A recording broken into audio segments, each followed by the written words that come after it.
Hello, boys and girls. It's Mr. McMahon. And today I'd like to read a book that's called Stand in My Shoes, Kids Learning About Empathy. And it's written by Bob Thompson, and it's illustrated by Shelley Johannes. And here's our title page, Stand in My Shoes. Dedication page. Emily, this is the 4th time you've barged into my room. I'm trying to study for a big test. I just want to talk to you, Emily whined. Alicia closed her book and said, "Can't you have a little empathy?" Emily had no idea what her big sister meant. What's empathy? Empathy is when you understand how someone is feeling because you imagine what it's like to be them or stand in their shoes. People are grateful when you notice how they feel.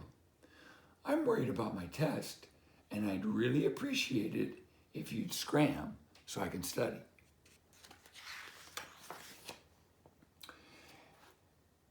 Emily was grumpy as she left her sister's room, but she thought about Alicia's words.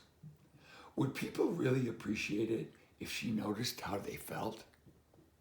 The next morning, Emily went to the kitchen for breakfast. Her dad was making coffee and had spilled some coffee grounds. He didn't look very happy.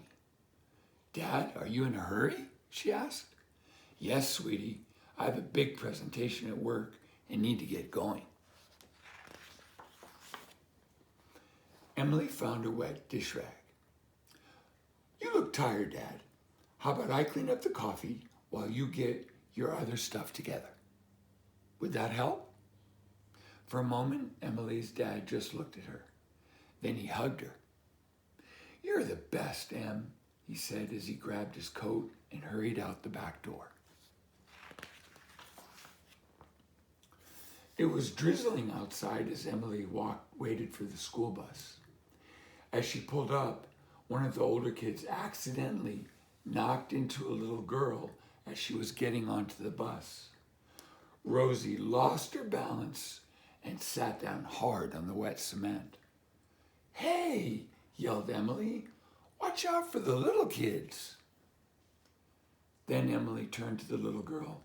"Well, that's a yucky way to start the day." "I'm okay," Rosie replied, but she struggled with her heavy backpack. Emily took Rosie's hand and pulled her up, then helped her onto the bus. In the cafeteria, she noticed Mrs. Waddle struggling to lift a tray of steamed vegetables into its place on the serving line. "That sure looks heavy," Emily said. "It is," Mrs. Waddle said.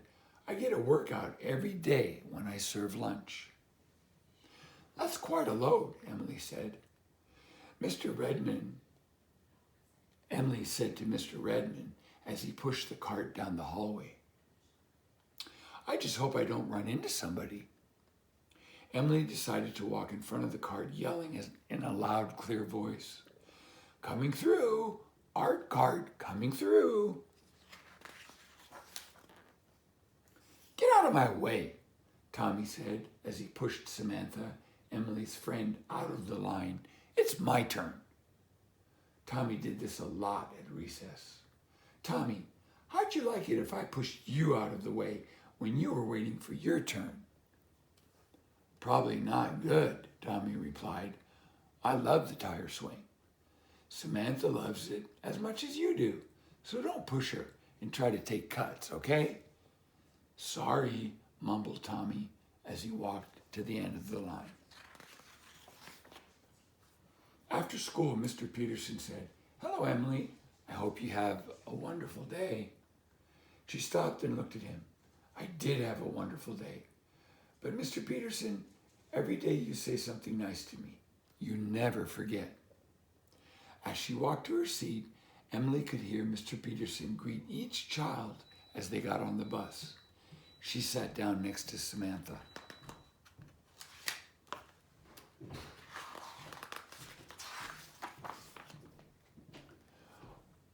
When the seats were almost full, Rosie rushed onto the bus, out of breath. "Oh no, there isn't a place for me." Emily nudged Samantha and then asked her to slide over. "Rosie, you can sit with us." "I can? Thanks." When Emily got home, her mom asked, "How was your day, Em?" "You look deep in thought." "I'm fine, but I'm wondering about something." "What's that?" "You always seem to notice how I'm feeling." "Part of being a mom." "But how about you? Who notices how you're feeling?" asked Emily. "Wow, Em," said her mom. "That's a very thoughtful question. I guess the answer is Aunt Carla and my friends Nancy and Shauna, and mostly your dad. Sometimes Alicia, and now you. Why do you ask?" "Just wondering," said Emily. "I'm starving. Is there anything good for a snack? Let's make something together." It was almost bedtime. Emily could see Alicia studying in her room. Instead of barging in, Emily knocked on the door. "Can I come in? Or are you busy?" "You look like you want to talk," said Alicia. "Come on in." "I've been noticing how people feel," Emily said. "You know, that empathy stuff." "So what happened? What did you learn?" "People really like it when you recognize how they feel. Just noticing seems to touch their hearts." "You got it, Em. But there's something more. When I care enough to notice how others feel, something changes inside of me," Emily explained. "It sounds like you enjoy that feeling." "Yes, I do," replied Emily. "Good. Now get out of here so I can study." And that's stand in my shoes. Thank you very much for listening, and I'll see you next time. Bye.